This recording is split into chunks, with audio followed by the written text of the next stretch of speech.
Olá, pessoal. Tudo bem? Espero que sim.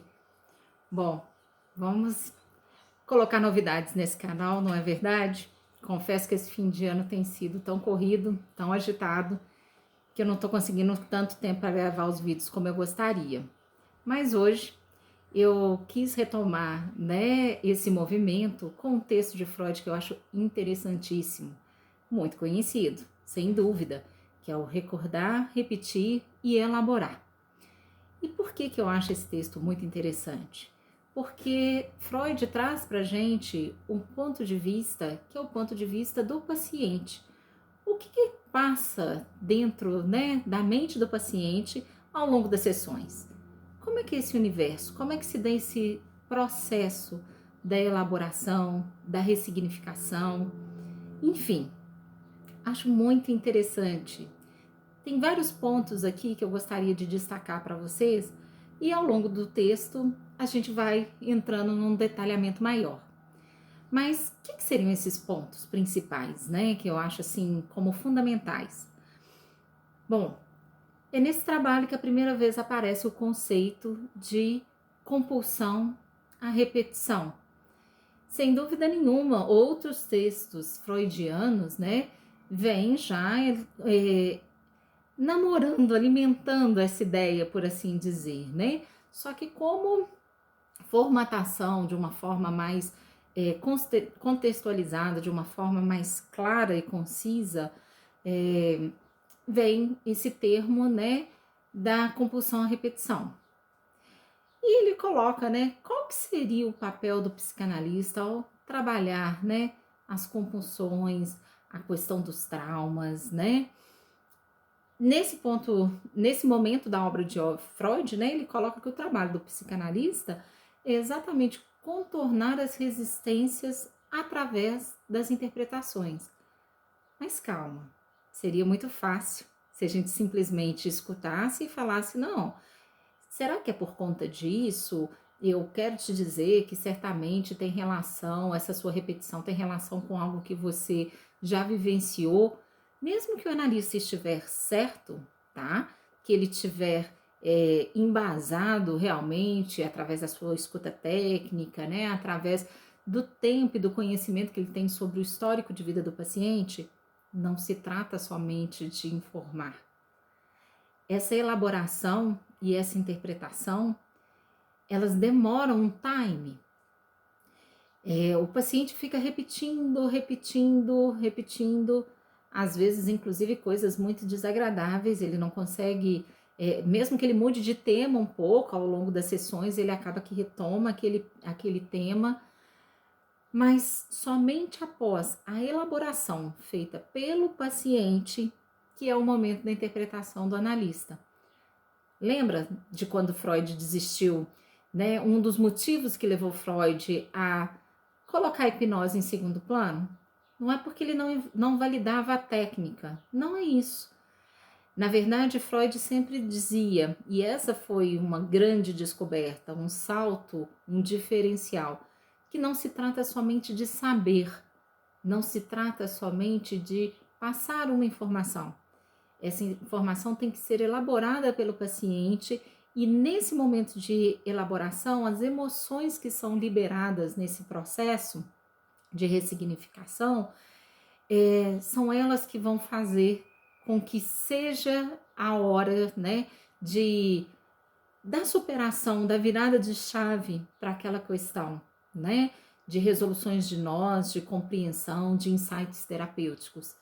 Então, sim, o papel do analista é contornar as resistências através do estímulo da associação livre do seu paciente, mas, sem dúvida nenhuma, as interpretações devem vir dentro de um time correto, tá ok? Bem, a gente percebe, né, através desse texto, algumas modificações na técnica psicanalítica. E isso eu gosto sempre de repetir aqui nesse canal. Gente, Freud, o estudo de Freud é muito complexo, né? O estudo da psicanálise é muito complexo. Freud, em sua genialidade, ele buscava, assim, uma pureza, né?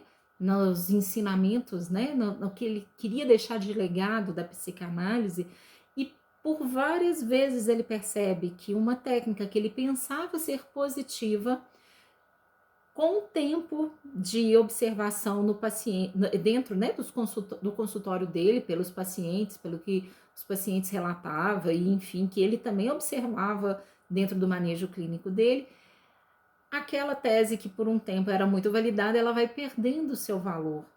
Ela não vai encaixando mais dentro da lógica científica. E era essa, assim, a intenção de Freud, né? Fazer com que a psicanálise pudesse ser uma ciência. E assim ele o fez.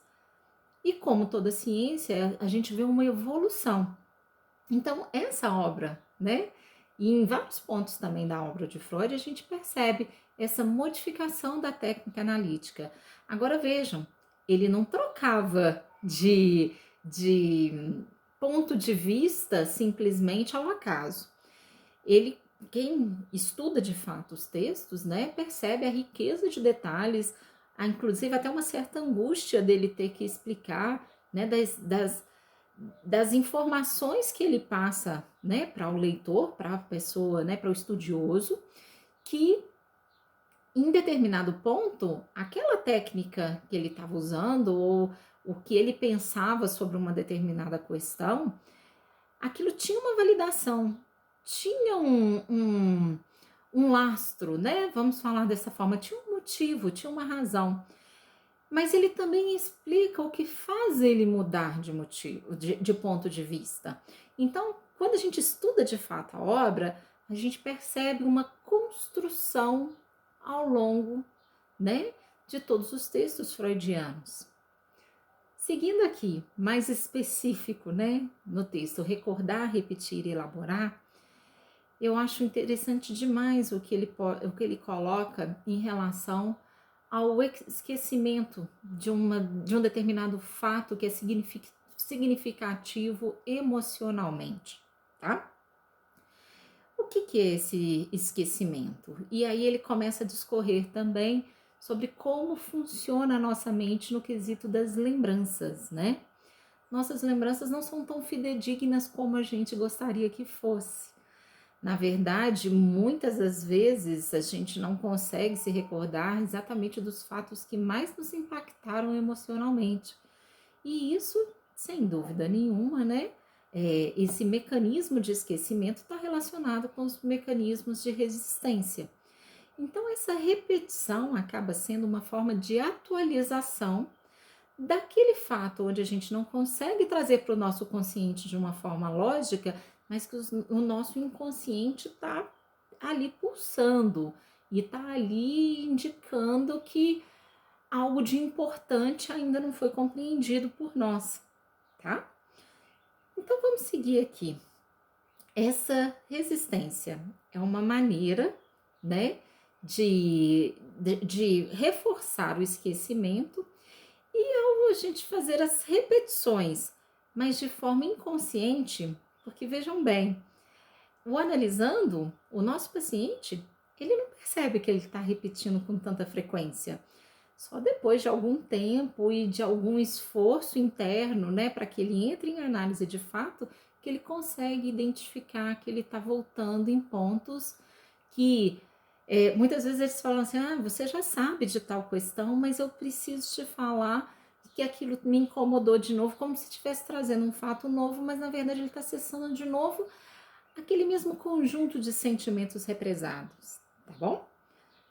Então vamos lá. Não é novidade para ninguém que a transferência tem uma dimensão imensa, né, dentro da psicanálise, que é através da transferência que a gente faz o nosso manejo clínico, né? Então, analisando melhor essa questão da repetição, a gente percebe, né, através de que Freud coloca pra gente e através do que a gente vivencia na clínica, né? Quem atua e tá vendo esse vídeo vai identificar com o que eu vou falar agora. A gente reconhece que existe uma triangulação entre a compulsão à repetição, tá? A resistência e a transferência. E acaba que o nosso paciente através, né, da transferência que existe dentro do setting analítico, ele vem a repetir conosco aquele mesmo papel, aquela mesma situação, tá? Então vamos seguir aqui mais um pouquinho. É muito interessante uma observação que mais ao final desse texto o Freud faz. E como aqui eu estou fazendo só pontos importantes de forma isolada e vou entrar em maior detalhamento com vocês em seguida, esse ponto, assim, ele já não é mais sobre a forma diretamente como o paciente está atuando dentro do processo de análise, e sim quase que uma recomendação para o psicanalista. Ele diz que é importante a gente proteger o nosso paciente dos possíveis prejuízos ocasionados pela execução destes impulsos que ele está despertando e que ele está sendo estimulado através do manejo clínico e através, né, desta repetição, dessa vivência dentro do setting analítico, para que ele seja prudente. Olha só o que Freud diz. Ele diz em relação ao paciente dele, tá? Como é que a gente faz essa proteção?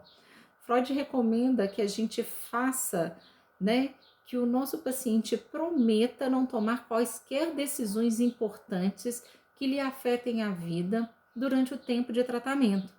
Principalmente, gente, agora vamos atualizar essa frase freudiana, né? Existem análises que são mais objetivas, mais breves, focadas em algum grupo de sintomas ou em um determinado sintoma. Seria o caso específico que Freud está falando, né? Por favor, tenham prudência, por favor, analisem bem. Vocês estão em processo de análise, feridas antigas estão sendo revividas, então não é hora de tomar decisões definitivas. Escute seu coração, segura a ansiedade, vamos, né, atualizando esse discurso. Segura a ansiedade e veja se de fato esse desejo existe. Ou então, dê um tempo de amadurecimento, dê um tempo de espera, tá ok? Agora, existe, todos nós sabemos, né, que é muito comum que a gente também escute, né, dos pacientes falarem assim, engraçado, eu percebo que tem um determinado tempo já que eu não tenho aquela queixa que me trouxe aqui. Aquela situação conflituosa, por exemplo, com a minha mãe, ou com o meu irmão, enfim, ou o meu medo de voar, ela já se resolveu. Mas em análise eu tenho um espaço tão único, eu crio, eu tenho reflexões internas, eu estou me conhecendo de uma forma onde eu não imaginava e eu quero continuar nesse processo de análise. Então, dessa forma, gente, olha que bacana, né? Essa recomendação freudiana, né, dessa promessa, ela cai por terra.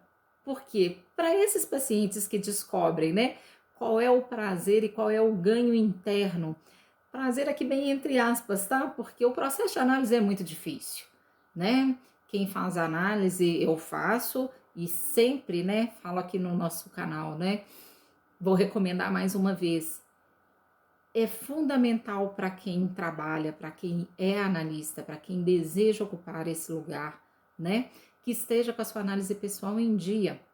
Não só para você entender o que acontece com o seu paciente, mas para que você fique livre, tenha clareza, percepção clara para você poder trabalhar com esse manejo da transferência e da contratransferência, da resistência e da contrarresistência. Mas vamos lá, né? Vamos agora detalhar um pouquinho mais a respeito desses pontos importantes que eu coloquei aqui no início desse texto. Bem, como destaque, né, assim, como para a gente colocar aqui inicialmente, eu acho interessante a gente perceber como que Freud era preciso nos seus títulos, né? Ele era um grande escritor, ele inclusive foi premiado por isso.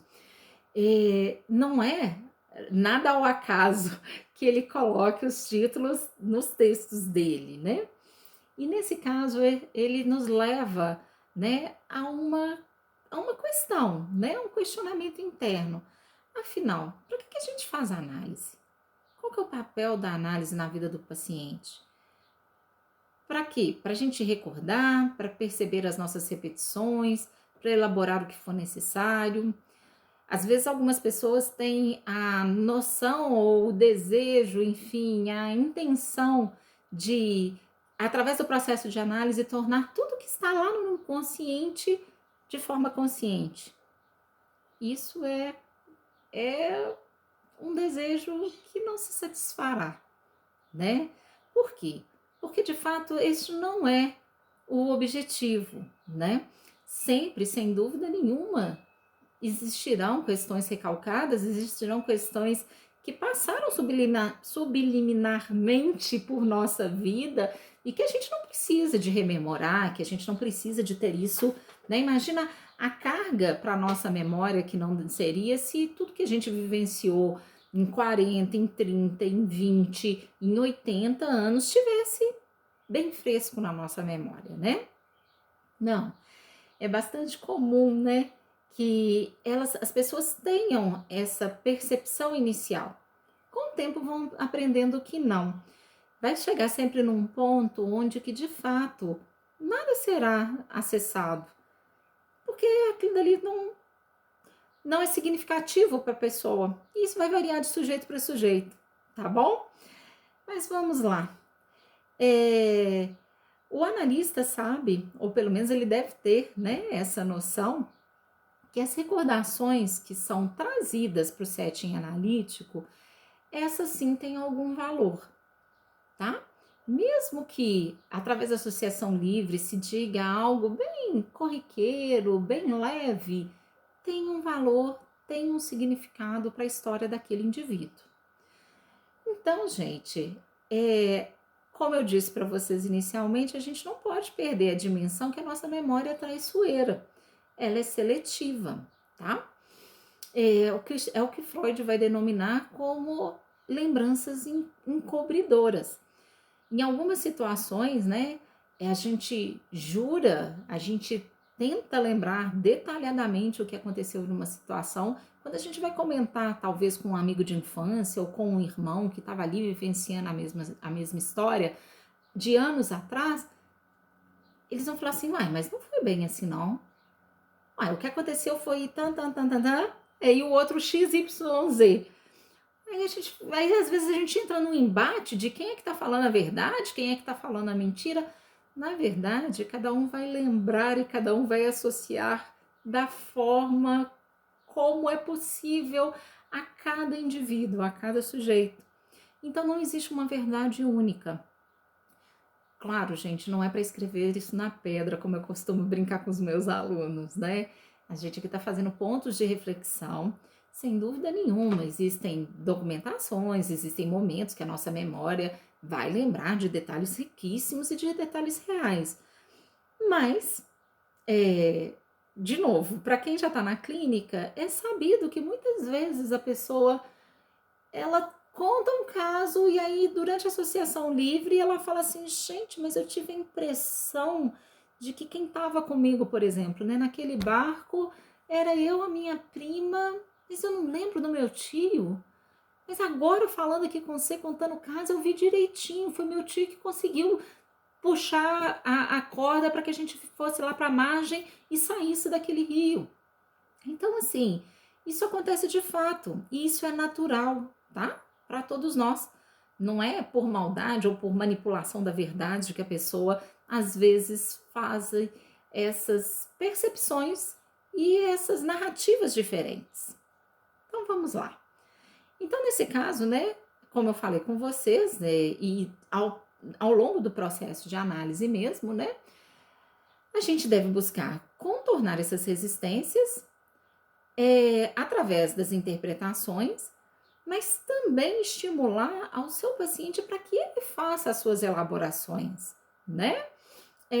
Na verdade, a gente não deve, quando a gente pensa que está dando uma devolutiva antes desse momento da elaboração, antes desse time, informando algo para o nosso paciente que ele ainda não foi capaz de perceber, as resistências elas aumentam. Seria como se a gente estivesse assim enfrentando, confrontando o nosso inconsciente, exatamente aquilo que ele está querendo, que através da associação livre passaria desapercebido. Então, tá vendo a necessidade da gente filtrar, da gente perceber qual o momento da gente dar as nossas devolutivas? Esses embates diretos só aumentariam a resistência e fariam com que, muitas vezes, o que é óbvio, o paciente não dá conta de enxergar. O que é óbvio, claro, gente, dentro de um contexto analítico, dentro de uma interpretação, dentro de um laço terapêutico, tá? Mas sem dúvida nenhuma tem que ser validado pelo nosso paciente. Este é um ponto de vista que mudou, né? Na técnica. Não posso deixar passar essa observação. O que antes, né, era muito focado no papel do analista de interpretar corretamente, de através dessas devolutivas até validar os sentimentos do seu paciente, esse papel mais imperativo, ele foi se tornando cada vez mais passivo. Na verdade, temos, né, hoje a psicanálise contemporânea e vários autores, inclusive desde Freud, né, que isso é uma postura freudiana, percebe que há necessidade dessa mudança. Há necessidade de que o sujeito se responsabilize pela vida dele e pelas escolhas que ele vem a fazer. Por isso, todas as devolutivas, todos os manejos, todas as interpretações de sonhos, elas devem ser validadas pelo paciente. É a ele que tem um significado, é para ele que tem um significado especial aquela situação, tá bom? Então, o que seria, né? Se não podemos levantar, né, e aumentar essas resistências, como a gente trabalha? Através de pontos de reflexão, através de repetições do que o paciente fala, né? Tem um caso muito engraçado, assim, que a gente percebe, né? Foi até uma colega minha quem comentou. Ela falou assim, puxa vida, para um determinado momento, né? Ela é analista também, o paciente virou para ela e falou assim, puxa vida, parece que você é surda. Você fica querendo repetir, confirmar o que eu tô te dizendo. Mas na verdade não é que ela não ouvia, é que ela queria pontuar para ele o que ele estava falando e o que ele estava repetindo com tanta frequência. Então, assim, dessa forma a gente vai, né, levando o nosso manejo clínico de uma forma mais leve, né? Bom, a gente agora, né, já está ciente que de uma certa forma, né, a memória ela é muito amiga do ego.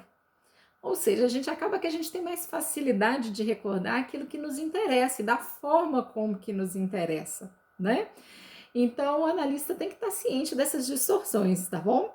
Não é para acreditar literalmente em tudo que o analisando nos diz, mas sim dar um crédito dentro do contexto da vida dele e dentro da importância que aquilo significa para aquele indivíduo. Bem, vamos lá. A gente já sabe, né, que esse esquecimento durante a sessão, aqueles silêncios, aqueles brancos, é uma forma de atualização do inconsciente.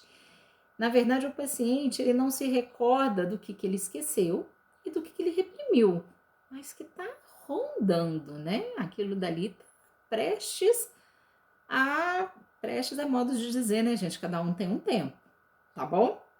Mas ele, de certa forma, né, na realidade, ele não lembra de forma espontânea do que foi recalcado, até que essa elaboração aconteça, tá bom? Então vamos lá. Como ele não lembra e a sua memória, né, tá ali um pouco distorcida, sabe que algo, ele sabe para que lado que tá indo algo. Ele consegue identificar de forma geral. Ele acaba, né, por alimentar esse acontecimento através dos atos em out, né? Através dessas repetições, dessas atuações. Só que ele não tem consciência disso. Então vamos lá. De uma certa forma, até um período da obra freudiana, ele pensava, ele afirmava que de fato os sonhos, eles, via de regra, né, era uma mensagem do inconsciente, do analisando, continua pensando dessa forma, só que o fato dele chegar e dele ser uma realização de um desejo, não estava batendo com aquela questão, né, que Freud foi perceber nos sonhos traumáticos, tá? Se era a realização de um desejo, se era algo que de uma certa forma trazia um prazer, e até então, né, até que esse texto fosse escrito, a ideia vigente era que o homem sempre buscava o prazer e evitava o desprazer. Por que as pessoas repetiam tanto questões traumáticas? As questões mais dolorosas, aquela questão que hoje em dia a gente falava assim, né? Não digeriu, não digeriu, e por isso ela fica repetindo, ela fica repetindo. Então vamos lá. O paciente, na verdade, ele está se queixando, ele está reclamando de uma situação que ele ainda age, que ele ainda alimenta compulsivamente. Ele está revivendo alguma emoção. E que, de certa forma, podemos se falar que há algo de prazeroso, mesmo que seja traumático, tá ok? Mas atuar é uma forma que a pulsão, desculpa, tá? Pulsão, que ela encontrou de atualizar aquela questão que ainda é importante ao analisando e que ele não dá conta de relembrar, tá ok? Então vamos pensar aqui num exemplo prático?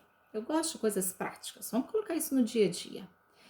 Aquela pessoa que sempre chega atrasada nos seus compromissos, é bastante óbvio que ela vai fazer isso em relação à nossa sessão de análise, né? Ela chega atrasada em tudo, ela também vai chegar atrasada lá para fazer a análise pessoal dela. Tá, essa repetição ela está informando, na verdade, não é que ela tem descaso com o tratamento. Veja bem, gente, nessas questões a gente tem que lembrar daquela plaquinha, né? Não é comigo.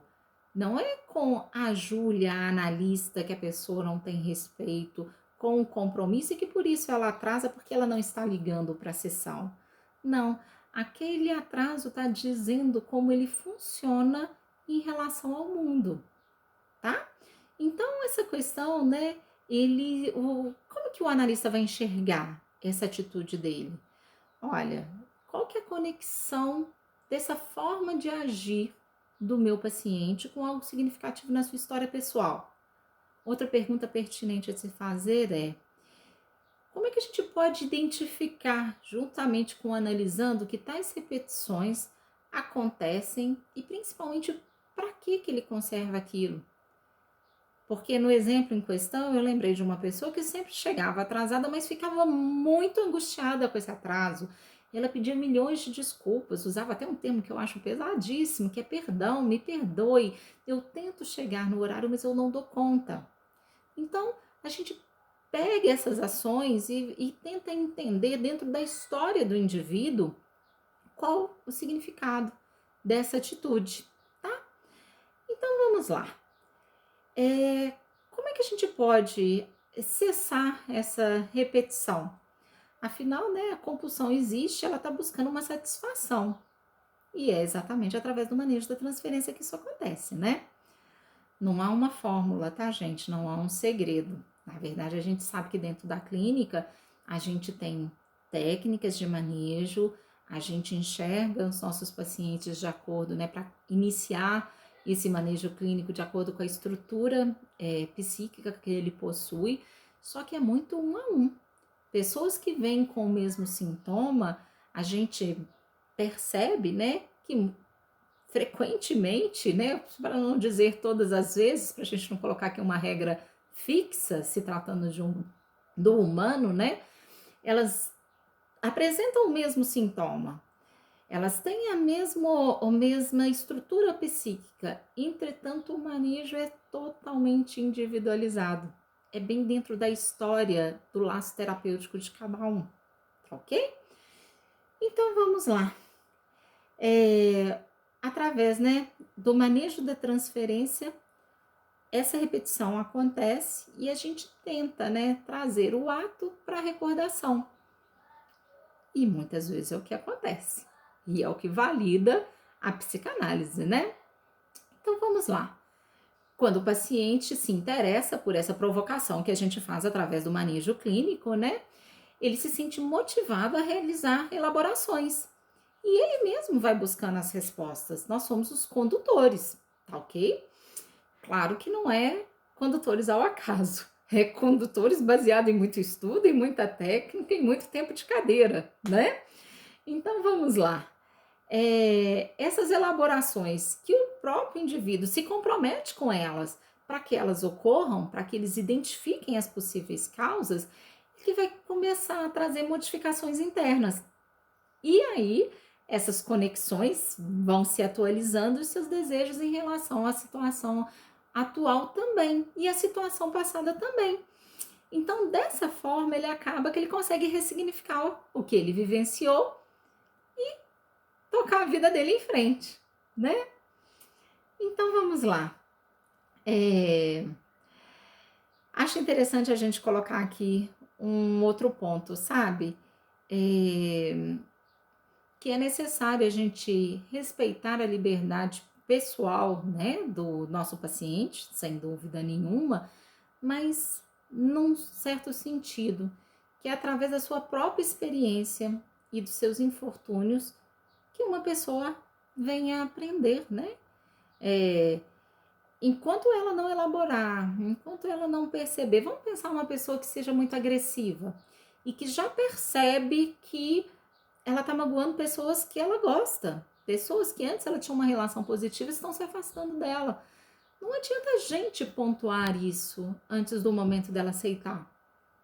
Corre-se o risco, inclusive, dela brigar com a gente e não querer continuar o processo analítico. E essa prudência que eu tô pedindo, por favor, não é para que você mantenha o seu paciente, mas é por respeito ao tempo de elaboração do seu paciente. Então, aí agora a gente chega num outro ponto para a gente fazer uma conexão bem interessante. Muitas vezes o paciente já chega na entrevista inicial perguntando em quanto tempo o sintoma dele vai ser curado. A gente tem que explicar, olha, depende de você, mas como depende de mim? Aquele que nunca ouviu falar de manejo clínico, né, nem da clínica psicanalítica. Como que depende de mim? Você que é profissional, você que tem que saber. Gente, calma. Nós não temos bola de cristal e não cabe a nós ficar, né, como um repórter investigativo e do nosso ponto de vista medir, né, é o que eu costumo falar, medir a vida do nosso paciente com a nossa régua. O papel do analista não é aquele papel de neutralidade, de não julgamento, de acolhimento? Então, vai depender exatamente dessa disponibilidade que cada indivíduo tem de entrar em análise de fato e de começar a fazer as associações dentro dele. É o que a gente chama das elaborações. Através do nosso manejo, a gente instiga ele e fortalece para que ele tome as atitudes, né, as escolhas assertivas na sua vida. Mas as decisões e esse tempo para elaborar, para perceber que algo nele, que ele é responsável por uma situação que muitas vezes ele chega no nosso consultório se sentindo vítima daquela situação e que ele também atua como corresponsável, isso demora um tempo. E esse tempo é de cada um, né? Então, assim, não tem como a gente estipular um prazo, tem sim como fazer uma psicanálise breve, isso existe, sem dúvida nenhuma, mas quando a gente foca num sintoma só, quando a gente tá só é modo de dizer aqui, porque eu tô falando, né, com vocês como se nós estivéssemos conversando, né, ou em um grupo de sintomas. A gente vai trabalhar pontualmente e são aquelas análises onde eu falo com vocês que são as análises termináveis, né? Agora, o que é interessante ao processo, não só da psicanálise, mas também da psicologia, é quando o paciente está aberto para vivenciar, né, esse caminho que é dele, esse percurso é dele, né? Lembra do que eu falei? Se a gente força com alguma informação, a gente está aumentando a resistência. E essa elaboração ou uma possível ressignificação, ela não acontece, né? Iria talvez acontecer um carimbo, vamos falar assim, uma forçação de barra de um profissional da saúde mental de dizer ao seu paciente quem ele é. Por favor, não é a proposta psicanalítica, né? É até, de uma certa forma, o contrário disso. Então, é por esse tempo, é por esse motivo que muitas vezes uma análise demanda tempo. Bem, finalizando aqui, né, esse texto, né, que é riquíssimo, gente, sem dúvida nenhuma. Eu trouxe aqui a ideia, era trazer os principais pontos e aqueles que, ao meu olhar, são mais significativos. Mas com certeza nos textos freudianos a gente percebe, né? Cada vez que a gente retoma um estudo de um texto de fato, a gente percebe detalhes que a gente antes não tinha condição de perceber, talvez pelo nosso tempo de maturação, né? Sem dúvida nenhuma, não a interpretação, mas os pontos de destaques, talvez de vocês, sejam diferentes dos meus, e aí eu quero convidá-los a se sentirem à vontade para fazer algum comentário, para